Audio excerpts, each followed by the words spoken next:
Hey, hey. This is the Tamiya Novafox re-release. I can't say re-re, it just sounds dumb. It's the Tamiya re-release of the Fox, the Novafox. And when I was 12, 13 years old, the original version of this car,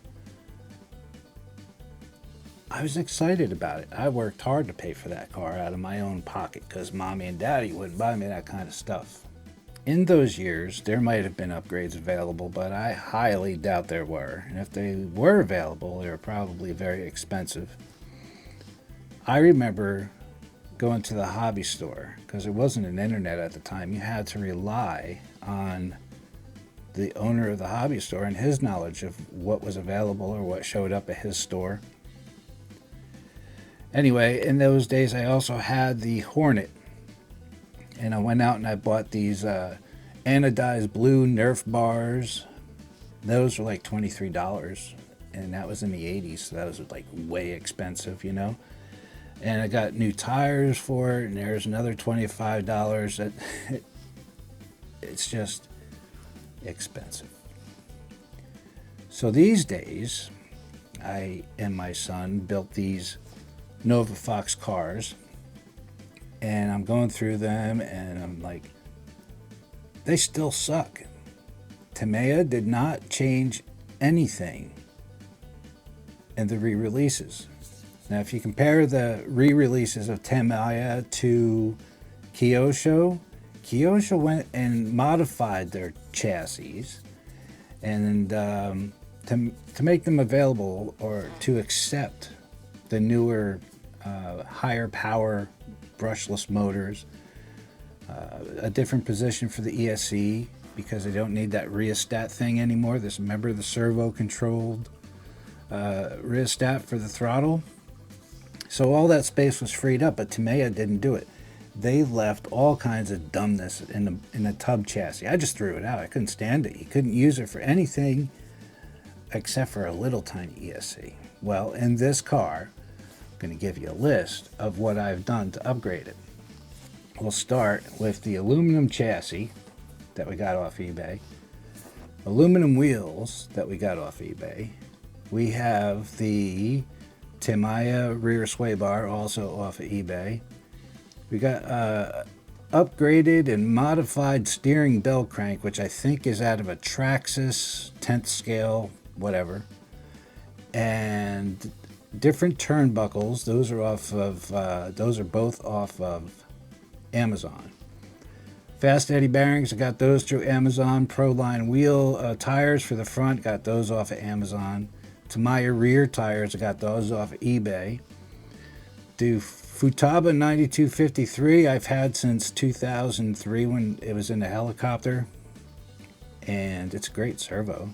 It's like $119 back then, that servo. It was very expensive. That's in here for the steering. And we also have the Mad Max 2.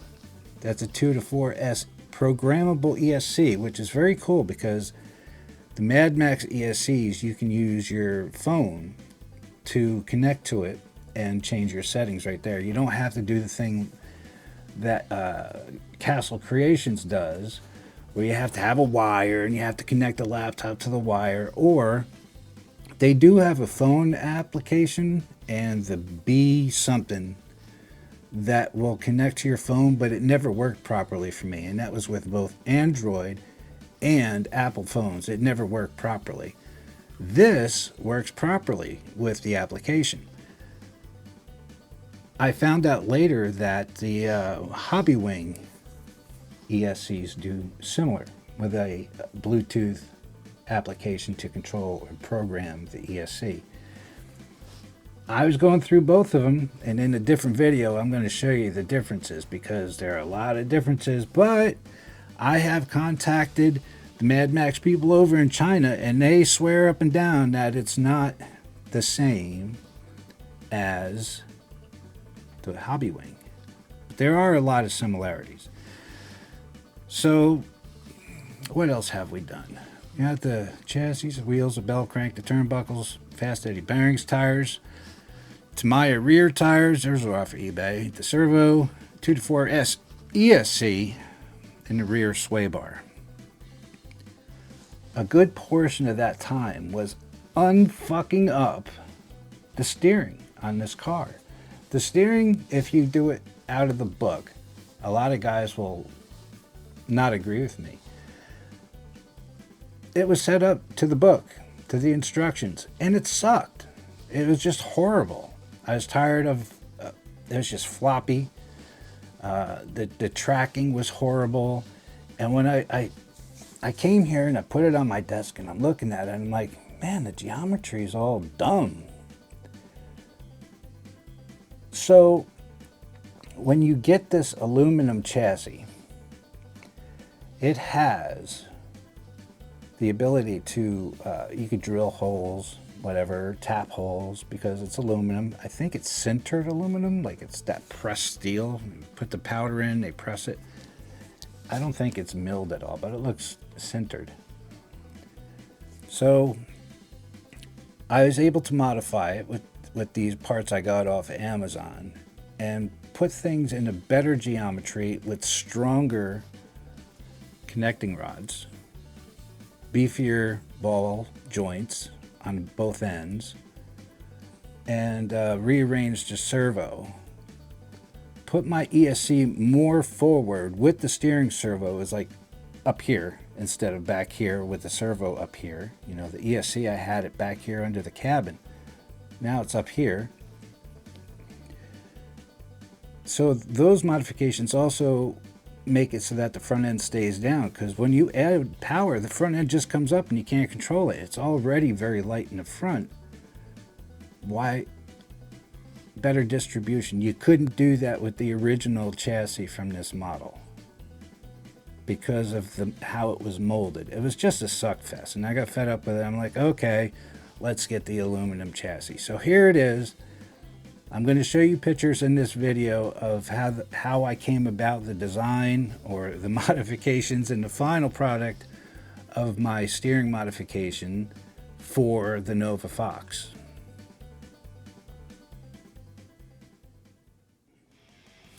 One of the many things we didn't have back in the 80s were metal chassis for these Novafox, okay? In those days, everything was fine. You had what you needed because you had the big old dumb speed controller that was servo controlled, right? Well, these days, Kyosho has made re-res of their cars. You know, they're good cars. And they have altered the chassis to accommodate for the newer electronics. Tamiya is a little bit behind. A little bit. So, when I was putting in the Mad Max ESC, I had a hell of a time because the chassis is so small and compact. It's a little pocket with a cover over it. It's not a big bowl like we're used to, or a flat plate like on the Arma cars. You know, it's just a big flat plate. You got everything right there. So, we're going to open this up, see what comes in the box. And then in another video, I'm going to show you what I've done with this frame, that ESC, and that car. Right? So let's open this up. Here we go. I don't know where it came from, but they taped the pants off of this thing. Got some.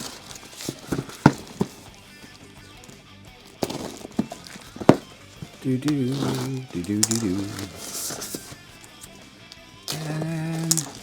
they did some packaging on this.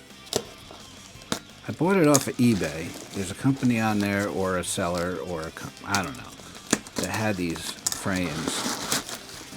They weren't very expensive. Well, that's a lie. Anything in RC is expensive because it's a want, it's not a need, right? So if it's a want,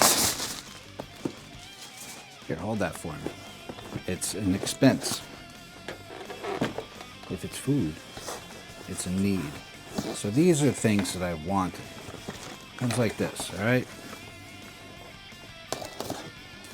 Got that. Ooh. Look how it comes packaged. It's pretty sexy. So we have a package of hardware. Oh, look at the little adorable wrench. And this is the bracket for the rear. All right. We got some battery straps. Nice touch. And here's the chassis itself. All right. I'm going to save you the drama of listening to the packaging getting opened up. So, stand by. You know, as I'm looking at this, I see a lot of things that I do like. So what I believe we're going to do is we're going to update the steering. We're going to put the servo in here. One of the other things this car sucks at is steering. The position of the servo and the position of the servo saver and all that gear is like in the wrong place, and you get that wacky steering angles.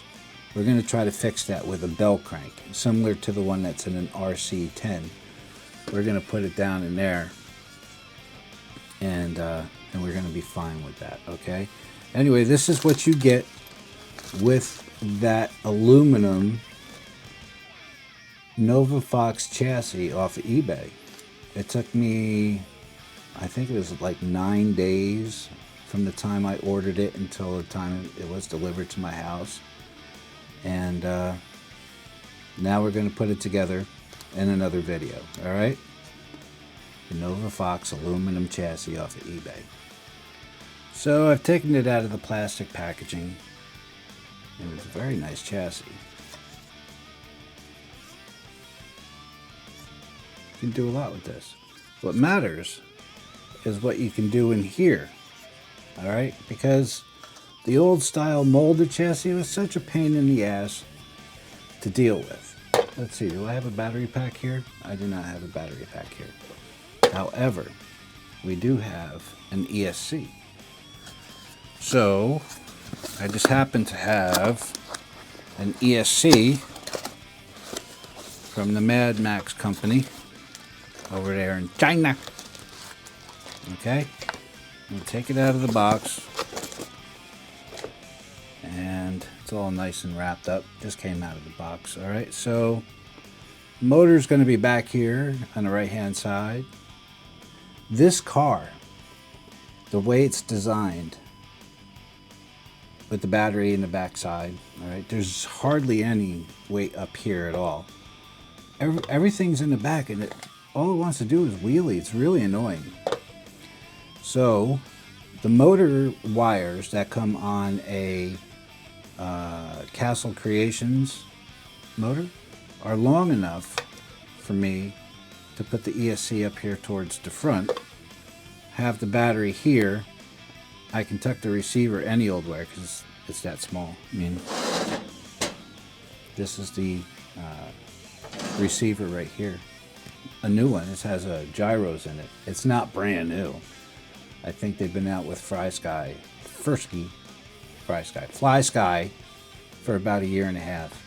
Anyway, I put one in my new Arma TLR Typhon. It's an awesome receiver. Anyway, that's going to go in here as well. And these people were nice enough to even have directions. Ain't that something? Alright, so let's put it together. As I'm looking through the instructions here, it shows that you could put a LiPo battery longitudinal on the chassis up in here. That's not what we're going for. The transmission on these cars hasn't been updated like the Kyosho cars have, you know, the updated gears. These are still the softer Delrin, I think, or ABS plastic or whatever. We're not going to do this. It would help keep the weight down in the front of the car, But then you'd have to take the top of the car off every time you wanted to swap out the battery, and we don't want to do that. We want to keep it kind of traditional. So we're going to run this kind of battery that we already have set up back here. Put the ESC up here. You have your steering servo, and we even have the option for the front shock tower, but we're not going to do that. We're going to run the mono shock on the front of the car. I'm trying to keep the look. We just needed a decent chassis because that plastic chassis that's running on the new release of this car is just not where it's at, man. It's hard to stuff anything down in there. So, yeah, you could have the argument where you could stuff one of these. Do I have one right here? What is this? It's one of those crappy ass quick run. These ESCs are horrible. I have about 92 of them in a box. Not good for anything at all. If you run 2S on that with the same motor and then use this ESC, it's almost acting as if those Tamiya or rebranded quick runs, they kind of squeeze the power. They don't let it all through, and anyway, it's no fun to do. So we're not going to do that. We are going to run this Mad Max ESC in there. All right, so let's assemble this. All right, get my little vapey thing.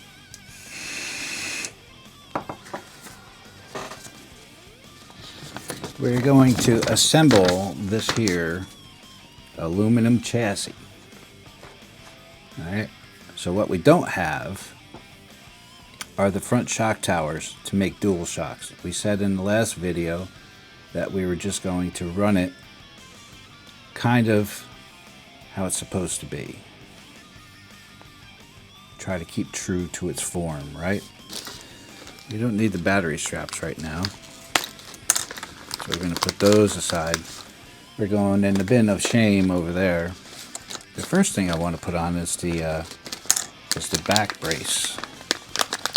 The backmost part of the frame. Let's do that.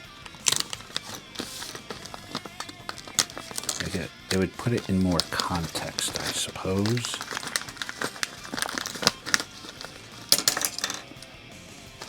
All right, easy. 1, 2 bolts, 1, 2 screws.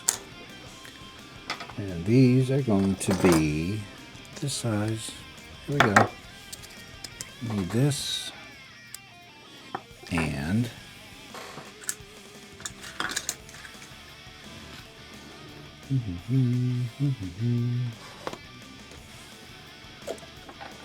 so right now we need, what size is this? I don't know. What is the smaller one? I think it's 1.5. All right. Let's see, how does this go? Goes right here. Right here. Up on top of the top plate. Right? So that's what we're going to do. We're going to put that right on top of the top plate.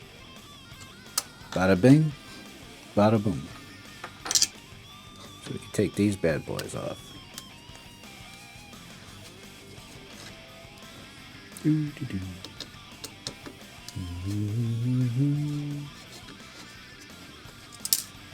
Got that. Got that.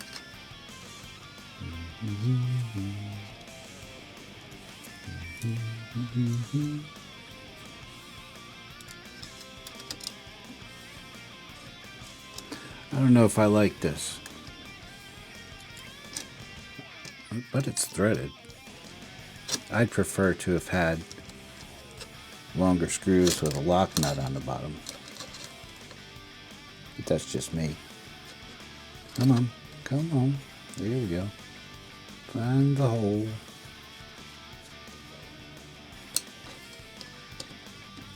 We're going to test fit this and then go back through and Loctite everything. That's what you want to do. You want to Loctite. Loctite is your friend.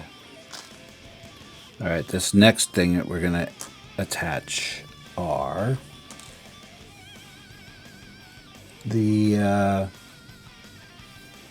body holder, the body clip mount thingy goes right here. So we need a spacer and a spacer, right? It does not give you the body mount post though, which is whatever. So this kind of goes bolt through. Is that threaded? No, it's not threaded. Acts like it's threaded, but it's not. Doo-doo-doo, doo-doo-doo.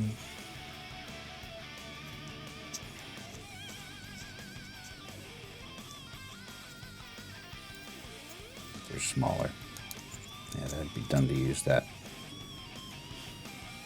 Alright, so here's a support piece for the body mount. This would be at the front of the cabin of the car. Alright, we're just going to put that all up in here. One bolt. That one went right through. Then we have a spacer and a spacer, and that just goes right in here. Easy peasy lemon squeezy. And they get nylocks on the bottom. It's kind of a do-do-do. Where am I? Where'd they go, George?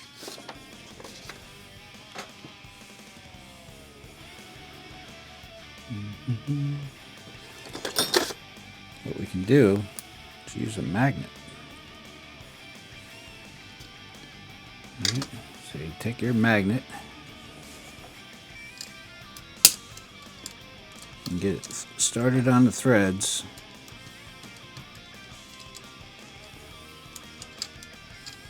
Till it gets to the nylon part of the nut. Right. So let's try that again. See? Put it right on the end. Slide it on forward, and then it looks dumb on you. Here, try it again. And get the thread started into the nut. There we go. Don't want to cross thread it because then that would be bad. So how are we going to tighten that bad boy? What other tools do we have at our disposable? Ooh, look at that. Got needle nose pliers. That will fit right there. Let's take that. You don't need thread lock on something with a nylock nut on it. It's overkill. There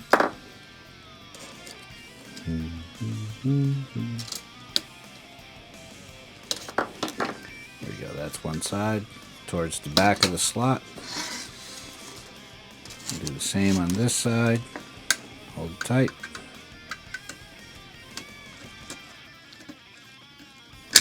Do your thing.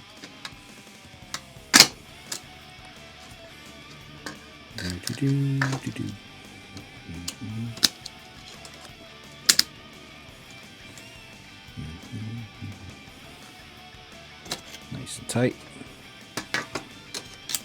Shan't go anywhere. It shan't. We're done with that part. Alright? So with the lid off, I'll show you what's going on here. The battery's in the traditional place. It gets held in with this aluminum chassis off of eBay in the traditional manner. They say in the instructions you can put your battery longitudinal, right? Long ways. But I didn't want to do that. I kind of like the traditional way of doing it. Plus, if I had done the longitudinal thing, then I'd have to put my ESC up higher. And I'm trying to keep the weight forward and lower.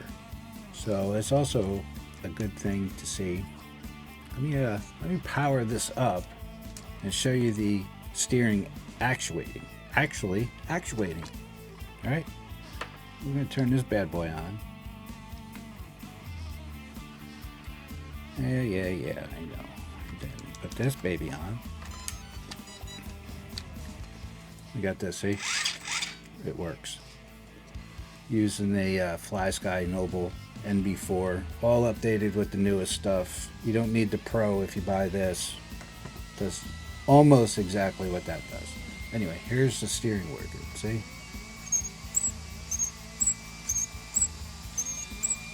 Yeah, use a little bit of lube or whatever.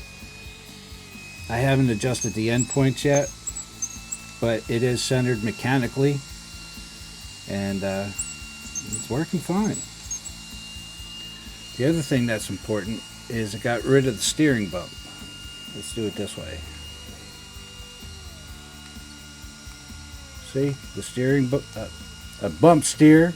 It got rid of the bump steer, a good portion of it, because things are more in line. If you can see from this way, the tie rod is in between the A-arms for the suspension, which almost probably 80% gets rid of the bump steer from what it used to be with the crappy Tamiya steering setup. So definitely happier. The servo had to be mounted upside down because there's no space unless you start cutting metal, and I wasn't about to do that because then you get rid of the strength of the aluminum, because it's a box aluminum structure, so you don't want to cut metal just to make things fit. So I've got a FR Sky exact servo for the steering. I got rid of the 9253 while I was doing this. I have the new FR Sky receiver. I have one, hold on. I have one in the box. Forgot what model it is. It's the new one with the gyro built in, and it's very cool. You don't need an external gyro. The gyro is actually inside the receiver. It's not FR Sky, it's Fly Sky. FR Sky I use for my airplanes, and Fly Sky I use for my car. So it's the Fly Sky IN R4 GYB receiver. That's right here. And man, it works good. It has selectable modes for your gyro, so if you have a drift car, you can change modes depending on the track if you're into that thing.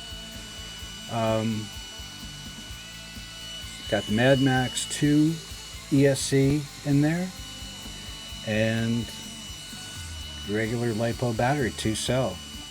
I don't believe the gearbox on this car could handle more than 2 cells, especially with a capsule motor on there, because Tamiya found it necessary to not update their gearing, whereas Kyosho and some of their re-releases have updated their gearing to better quality nylon, or even put in steel gears. Come on, Tamiya, just get with it. Sucky. Anyway, that's that. And I'm pretty happy with the outcome of this project. One of the things I'd like to see improved, if they ever come out with it, is to have different A-arms for the front end. I know there are aluminum ones available. I wouldn't buy them though, because you want something to give if you really wreck it. So always have the plastic A-arms in the front and back. Everything else can be aluminum because you need the structural strength. But always have those plastic so you have a give point. One of the things I did not like about these aluminum wheels, this is the one that's most pronounced. Check it out. Brand new out of the box. It's not the bearing, it's not the axle. That is the wheel is actually whacked like that. Okay, these are the ones off of eBay, and they're very nice looking. They're just not true. I don't know how you machine something and not have it come out true. That's just dumb. But whatever. The front ones are cool. They came out true, but the ones in the back, they're not true. So, yeah, it was a good project. It kept me busy. Very happy with it. It does keep the front end down and planted. These tires are much better than are these tires, the original Tamiya ones. No. Maybe if you're running paddles on the back at the beach, you put those ribbed ones on. Hey, they're ribbed for her pleasure. Whatever. Anyway, that's where I am with this. This project is done. Thanks for watching.